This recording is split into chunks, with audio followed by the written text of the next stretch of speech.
Raid is hosting a Teenage Mutant Ninja Turtle event, but more on that now.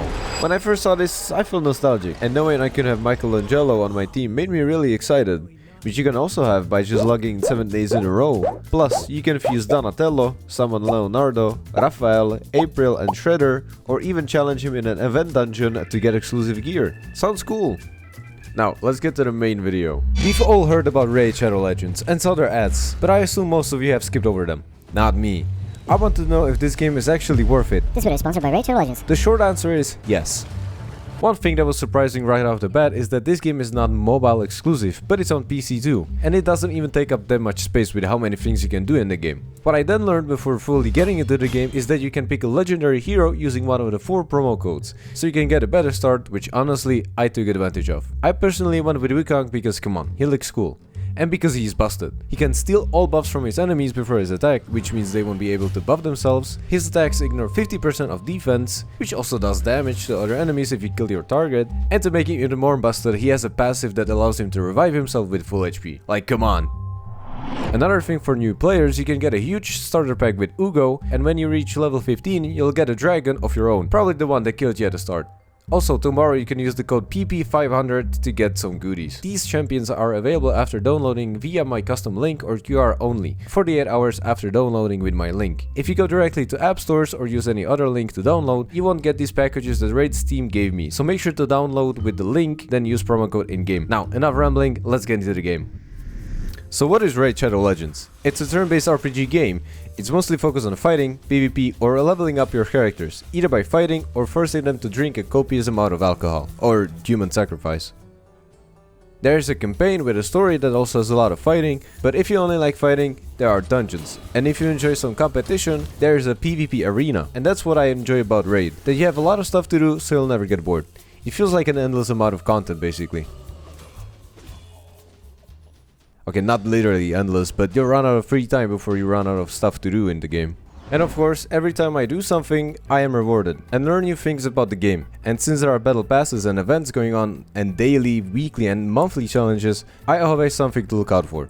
But how do you unlock champions in the first place? Well, at the start of the game you get to pick between 4 heroes. I personally went with the Orc because he's everywhere on art. But I wish I had gotten Kale instead honestly, but more into why later. Either through playing the game and getting some champions, or you can also unlock some champions with shards. Shards give you a random character, and every different color of a shard gives you a different tier. Boom! But what if I get something I don't want? You can still use it towards your character to level them up, or upgrade their tier and make them stronger. So even if you lose, you are still winning. Though, when you win a battle, not only do you get silver, but you also get some items to equip, which you can also combine to add some effects to your character. Either lifesteal, more HP, or more attack. There are a lot of them, but you can also level this up using your silver. Speaking of silver, you can buy set items or lower tier characters to use as sacrifice, or as XP for your stronger and higher tier characters. The only thing that's kind of a miss but makes sense is when you level up your item, it's chance based. The higher level your item is, the smaller chance is you'll actually level it up. But for warning, it can feel grindy if you're the kind of player who only hops in for 10 minutes a day. Personally, I play it in bursts, and that's when it's the most fun.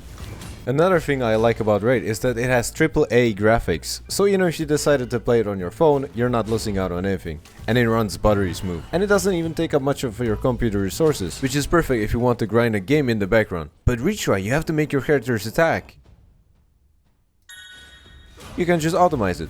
Sure, it may take away the joy of winning a fight, but when you start getting more into the game or you just want to grind a dungeon whilst doing something work related or play a game with your friends, this is a perfect solution.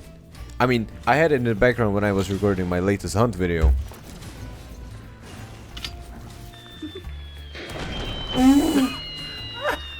The auto button was playing in the background, where I was playing Arena. I first thought it was just for a PvP flex, but it actually is deeper.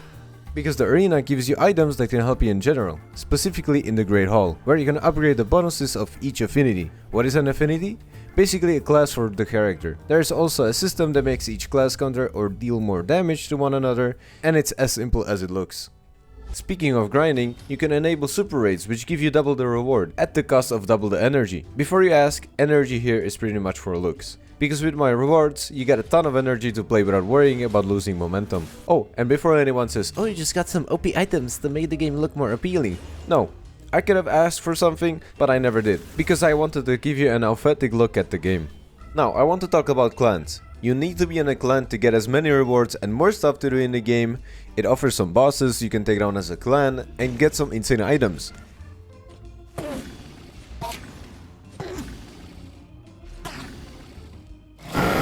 A new item store, and of course you can have clan battles too and compete with other clans in stats, but that's late game. Speaking of clans, I have a clan of my own that you should join. It's called Showdown Hunters and it's free to join. This will also help Raid Shadow Legends team know that I'm doing a good job. Speaking of late game, in just 2 days of burst playing, I managed to beat the campaign. Not that it was hard or anything, I was just being lazy. Once you beat the campaign, you actually unlock a harder version of said campaign and get better drops and better rewards for stars. Every level you beat can get you up to 3 stars, and if you 3-star all of the levels, you get an insane reward, usually a high tier shard.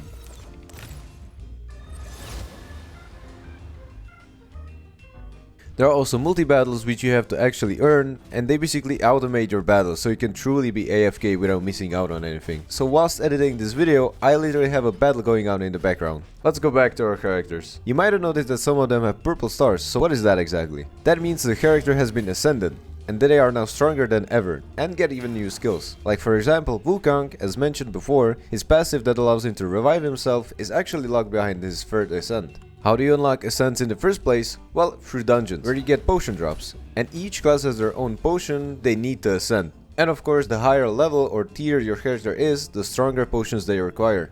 I've also found out the best way to progress without feeling like you are at a roadblock. Play campaign until you start losing, then grind out the dungeon to get a lot of potions, scrolls and new items, which you can also sell to get more silver, or can replace them with your other gear to be more powerful.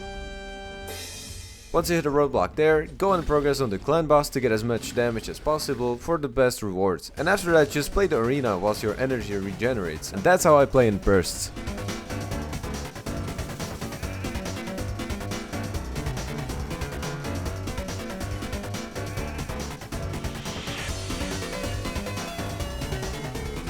Now, why do I think the green guy is bad?